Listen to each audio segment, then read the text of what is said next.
Good morning everyone. देखो आज की इस क्लास में हम लोग मृदा अपरदन और मृदा संरक्षण को पढ़ने वाले हैं। ठीक, अपरदन मतलब होता है मृदा खराब होना और संरक्षण मतलब होता है जब खराब हो रहा है तो उसको कैसे तुम बचा सकती हो।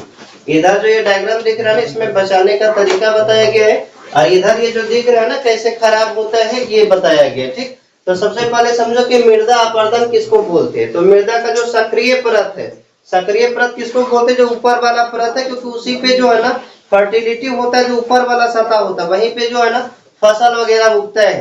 तो ये मिट्टी का जो ऊपर वाला सतह होता है ना वही उपजाऊ मिट्टी होता है, उसी को सक्रिय परत बोलते हैं। और ये मृदा की सक्रिय परत अगर नष्ट हो जाए तो उसी को क्या बोलते हैं? मृदा अपरदन। और तुम लोग जो है ना वहां पे मिट्टी के पहले जो है ना तुम लोग क्या पढ़े थे? भूमि अपरदन और भूमि संरक्षण, उसमें बस वही टॉपिक था। ठीक, ये दोनों लगभग सेम टॉपिक है। यहाँ पे समझो अपरदन जो है ना दो तरह से होता है, एक जो है ना मानव करता है, दूसरा प्राकृतिक होता है कि नहीं? मानव क्या के जैसे वनोन्मूलन, पेड़ पौधा को काटता है उससे भी मिट्टी खराब होता है, क्योंकि पेड़ पौधा जो है ना मिट्टी को पकड़ के रखता है। अगर पेड़ को काट दिए ना तो मिट्टी हल्का हो जाएगा, बहा के लिए चल जाएगा। तो यहाँ पे वनोन्मूलन, अति पशुचारण, पशु को ज्यादा चराओगे ना तब भी मिट्टी खराब होता है, क्योंकि घास जो है ना पूरा नोच लेता है, जड़ सहित कमा लेता है। ये सब हम लोग चर्चा पहले भी कर चुके हैं। तो अति पशुचारण, खनन और जुताई के गलत तरीका, ये सब जो है ना मानवीय कारण है। यहाँ पे कुछ कुछ कारक दिख रहा है जो प्राकृतिक है, इसमें मानव का कोई देन नहीं है। जैसे पवन, हवा चलता है उसमें मानव का कोई देन है नहीं। पवन से भी मृदा खराब होता है। जैसे मान के चलो जो सूखी मिट्टी होती है, हवा तेज चला ना मिट्टी उड़ करके दूसरी जगह चल जाती है। मान के चलो यहाँ से उड़ा और जो अनफर्टाइल मिट्टी था, मतलब अनउपजाऊ मिट्टी था, वहां पे चला गया मिट्टी, तब बोलो वो मिट्टी खराब हुआ कि नहीं हुआ? क्योंकि ऊपर वाला मिट्टी जो है ना उपजाऊ होता है। तो यहाँ पे पवन के द्वारा जनरली जो है ना मरुस्थलीय मिट्टी में ज्यादा अपरदन होता है। मरुस्थलीय मिट्टी जो है ना उड़ उड़ के चला जाता है दूसरा जगह पे जहाँ पे और ज्यादा खराब मिट्टी। तो यहाँ पे पवन के द्वारा जनरली मरुस्थल में अपरदन होता है। जल के द्वारा जो है ना दो तरह का अपरदन होता है, एक को बोलते हैं अवनालिका और दूसरा को बोलते हैं चादर अपरदन। देखो ये दोनों क्या होता है? चादर अपरदन किसको बोलते हैं? जैसे मान के चलो ये पूरा खेत है और पूरा खेत का ऊपर वाला मिट्टी बहा के लेके भाग जाए। कभी कभी देखती हो ना, जैसे ये खेत है, पूरा खेत वाला मिट्टी ऊपर वाला लेके बहा के भाग गया, तो उसको बोलते हैं चादर अपरदन। जैसे ये पूरा खेत था, पूरा मिट्टी क्या किया है? बहा के ले गया। तो इस तरह से अगर अपरदन करेगा तो उसको चादर अपरदन कहा जाता है। और कभी कभी तुम लोग देखोगे जो खेत है उसके बीच में वो गड्ढा नाला टाइप से कर देगा और वही नाला में जो है ना मिट्टी भाग जाएगा सब, तो उसको अवनालिका अपरदन बोलते हैं। अगर तुम लोग इसमें पूछा जाता है जनरली अवनालिका अपरदन किससे संबंधित है? जल, पवन या हिमनद, तो क्या हो जाएगा? जल। जल के द्वारा दो तरह का अपरदन होता है, एक होता है अवनालिका अपरदन, दूसरा चादर अपरदन। ठीक, अवनालिका अपरदन जनरली जो है ना चंबल नदी जो है ना, चंबल नदी जो ये प्रायद्वीपीय पठार है, प्रायद्वीपीय पठार से इधर से एक नदी निकलती है चंबल नदी, और ये चंबल नदी में जनरली जो है ना अवनालिका में ये चंबल नदी का जो बेसिन है, बेसिन मतलब इधर जो क्षेत्र, यहाँ पे जनरली जो है ना अवनालिका अपरदन होता है। समझ गए? तो आज रखना इसको, ये जो भूमि होता है उसको उत्खात भूमि भी कहा जाता है। जो ये अपरदित हो गया ना उस भूमि को उत्खात भूमि भी कहा जाता है। और ये हिमनद के द्वारा जो है ना जनरली बर्फ जहाँ पे होता है, जैसे हिमालय पर्वत हो गया, वहां पे क्या होता है वहां से बर्फ टूटा और दूसरा मिट्टी पे जाके बिछ गया।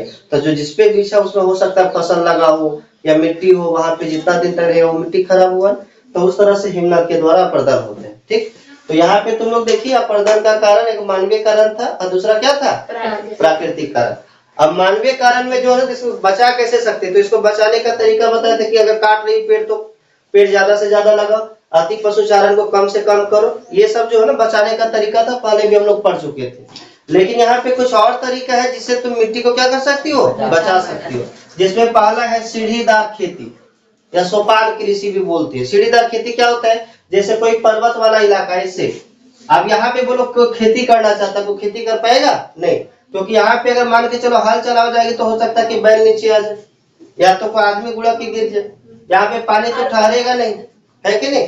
पानी ठहराने के लिए जो है इसको काट काट के सीढ़ी के जैसा बना दिया जाता है। कैसे बना दिया जाता है? सीढ़ी के जैसा। अब यहाँ पे क्या होगा कि वर्षा होगा ना तो थोड़ा देर यहाँ पे ठहरेगा और यहाँ पे भी तुम कुछ फसल कर सकती हो।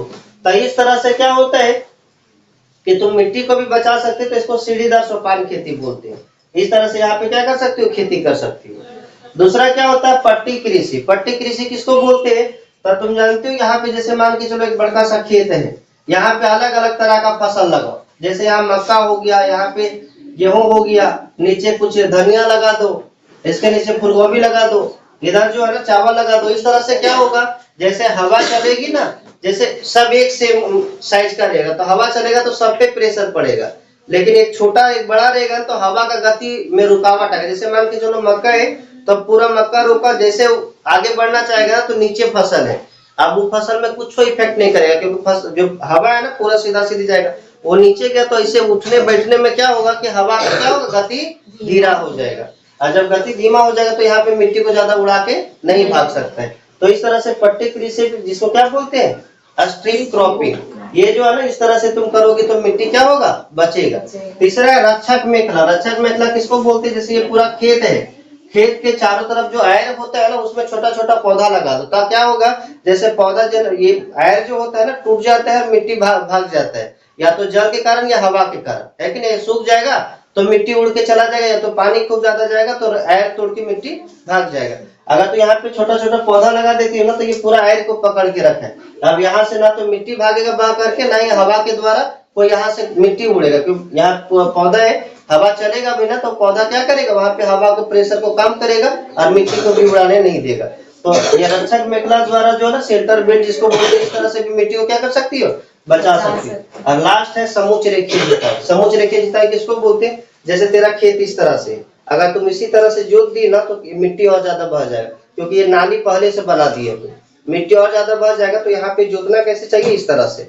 अब इस तरह से जोतेगे क्या होगा, जैसे कि पूरा तुरा जाने वाला रास्ता था, ऐसे तुम जोतेगे ना तो यहाँ पे मिट्टी जमा होगा, है कि नहीं। अब ऐसे तुम गड्ढा की, ऐसे तुम दोंग बना रही तो यहाँ पे मिट्टी जमेगा ना, तो हर जगह पे मिट्टी जम जाएगा, जहां जहां लग रहा है कि टकरा गया तो वहीं पे क्या करना चाहिए, फसल लगा देना चाहिए। जैसे मान के तो इस तरह से स्लोप है तो जुताई इस तरह से कर दो, और जहां जहां एक कॉर्नर मिल रहा है ना वहीं वहीं क्या लगा दो, फसल। जैसे यहाँ पे पानी आएगा ना तो यहाँ पे फसल मिलेगा, तो फसल का जड़ जो है ना मिट्टी को रोकेगा। इस तरह से जो है ना हम मृदा को संरक्षण कर सकते हैं। तो आज के लिए इतने, अगर वीडियो अच्छा लगा तो सब्सक्राइब जरूर कर लीजिएगा।